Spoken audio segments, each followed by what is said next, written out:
الفيديو ده بيجاوب على السؤال اللي محير الناس كلها، السؤال اللي عمال يتردد ما بين الناس من بعد كاس العالم ومحدش لاقي له اجابه. ليه لعيبه مصر ما احترفوش رغم التألق الرهيب والعروض المذهله اللي قدموها في كاس العالم؟ وكمان عشان تعرفوا قد ايه مهمه حسام حسن صعبه جدا في الاربع سنين الجايين، لانه محتاج يعمل ثوره شامله في الكره المصريه.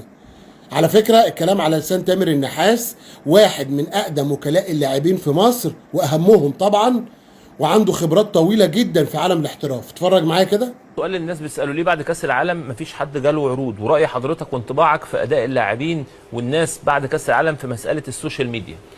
طيب ما حدش جاله عروض لان معظم لعيبتنا اللهم الا حمزه سنه صغير مناسب للناس تاخده، الباقي كله سنهم معدي ال 28 سنه اللي تالقوا، زيكو او امام. سن كبير هيبقى فيه صعوبه انه يروح اوروبا وياخدوهم عشان المستقبل يعني. لكن ممكن الخليج او ممكن تركيا، غير كده هيبقى فيه صعوبه ان حد من ولادنا يروح الا حمزه. نتمنى له التوفيق يعني. نموذج من النماذج برضو للاهل رائعه، اللي الاهل كان ليهم دور كبير جدا في انه يتطور. والده كان لاعب طايره كبير، محمد عبد الكريم كان اسمه كريمو، كان من الناس اللي بتقف في الهواء وهي بتلعب طايره، وابنه زيه حمزه بيقف في الهواء. له يا رب. حاجه جميله.